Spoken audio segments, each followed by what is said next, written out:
Hey guys, just driving home right now from school, but I realize that it's been an absolutely unimaginable amount of time since I last got on here and said anything to anybody. And I know that when I was going through the process and going through weight loss surgery, I could not get enough information. I absorbed everything. I watched everyone. And I also noticed that for all the people who, were far out, there wasn't much in the way of videos. And I suspect now I am officially a full 10 years out, 10 and a half years since my RNY. I suspect it's just that eventually life just goes back to normal, or what your new normal is, and you kind of feel like you don't really have much to share or much to say. And then I realized that looking back, there's an awful lot of things that I should have said, or that information I can impart. So I think I'm going to start this back up again. If everybody's interested in hearing from me, I mean, please, if you have a comment or have a question or anything that you'd like me to touch base on, I'd be happy to share. I'm an open book. I'm going to start this one with the elephant in the room, is probably the best way that I can describe it. And the elephant in the room for me is alcohol and substance abuse issues. Out of all of the people that I know who have had surgery, I'm sorry, I'm trying to adjust this so that I'm somewhere in it. Out of everybody that I know that's had surgery, I would say probably safely say 80% have transferred their addiction from food to something else. And I was aware when I had the surgery, they did tell me, the medical professionals and stuff, they did say, don't get involved with alcohol. You should be dropping it completely. They said there's a higher likelihood of substance abuse problems and that kind of thing. And I thought, oh gosh, I'm in my 30s, never had a problem with alcohol in my life. Quite the contrary, actually. I rarely even got intoxicated at all. It was rare. It was very rare. So fast forward, had the surgery, was, for the first 6 months, cloud nine, felt great, felt like I could take on the world. My world was an absolute joy. I was rapidly losing weight. I felt like I looked great. All the happy endorphins, I'm sure, were absolutely pumping. And I got into a new relationship, was wholly unprepared for what that would look like and what that would entail. And then it just ended up being that my one glass of wine turned into a glass of wine every night before bed, a way to wind down. And then stressful events happened, stressful having to deal with exes and having my children not get along with my new partner. And not too long after, I think 2 years after surgery, I got pregnant with my son, who's now 7. And there was just a whole list of stressful situations that came up in my life that I suppose, even though I wasn't aware I was doing it before, I suppose before I would have used food to cope with. I didn't have that anymore, but I did have the alcohol, and it made me feel good for the first drink, and then the second drink, downhill from there. And all of a sudden it was becoming too much. I was supremely sad, was crying all the time, didn't know how to handle my situation, didn't know how to handle my new partner. Even though we've been together a few years, I had only had my husband previous, we got together when we were in high school. So I was naive. I was naive in what the dating world looked like. I was naive in what my new partner's experiences were. He's had, where I've had one, serious partner in my life, he's had plenty. And so his worldview is completely different from mine. And, he had a more jaded look at things, and his walls up for his reasons, and I had my walls up for my reasons. And but I was naive, very, very naive going into that relationship. We are still together. We fight every day to try to make it work. It's a struggle. It's a struggle.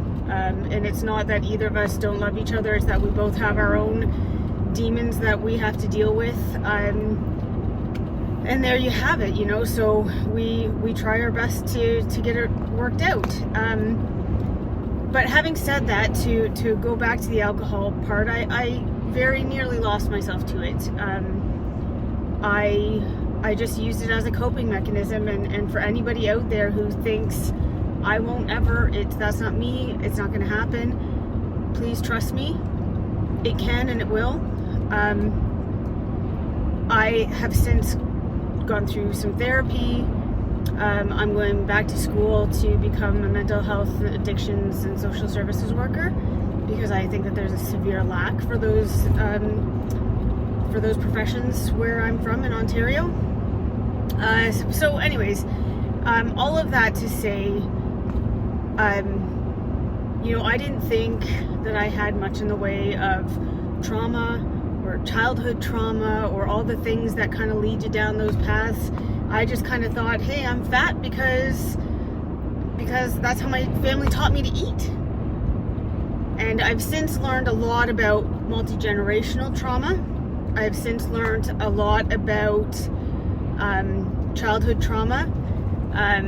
To give you just some backwards information, my father left when I was about 3 years old, and he was in and out of my sister and my life for a long time. And although I didn't think that was an issue, it has turned out that it was an issue for me, that this feeling of that I need to please everyone has come from there. I've learned about, and if you need to, you should look them up, but fight, flight, and then there's one that's fawn, and that is when a conflict arises with somebody and you fawn after them. So you whether or not you want to do something, you do it. That if I don't want to do something, if I don't want to see someone, if I don't want to eat something, if I don't want to go somewhere, and that conflict arises, I will go, I will do it, I will agree 100% of the time, because the alternative is I might have to deal with the conflict that comes out of that. And then the conflict for me translates into I'm not lovable, I'm not worthy, I don't have that self-esteem. And how it came sort of out was as an issue of if there was something so unlovable about me, so unwantable about me, that my father could walk out the door at 2-3 years old, look my sister and I in the face, and not give a rat's ass. That how could anybody ever love me? My mom, obviously, she has been a solid piece in my life forever. I know love exists. I know love exists because of her. But her experiences with partners and men and whatever are the same. Very much disposable, not cherished, not worthy, all of that kind of stuff. So I did have traumas and I did have things to work through that I didn't do because I didn't even recognize that I had them. And that led me, all of that was the beginning portions of leading me down a path of being very, very vulnerable to other people, and very vulnerable to alcohol consumption and abuse. And so I don't use anymore. I have been sober for a few years now. And that is not to say that I have not had small slips along the way. I will still, at times when things are supremely stressful for me, if there is alcohol in our house, I fight the urge to use it. And I'm not proud of that, but it's the truth, and we're here for truth, right? So yeah, anyway, I'm already at 10 minutes on this video, and that's pretty significant. So I'm gonna leave it at that. But what I'm hoping is that if anybody's watching this, if you want to know more, maybe make some comments down in the comment box, and I'd be happy to answer them. I'll make videos based on it from the perspective of somebody who is 10 years out. And I'll be raw and honest. I'm not going to sugarcoat everything for everybody. There are wild highs and wild lows, and there are great things about having this surgery, and there are absolute crappy things about having this surgery, and I'm happy to discuss all of them. So if you have anything that you want me to cover, please let me know in the comments. Subscribe, and let's see if we can get this channel back up and rolling.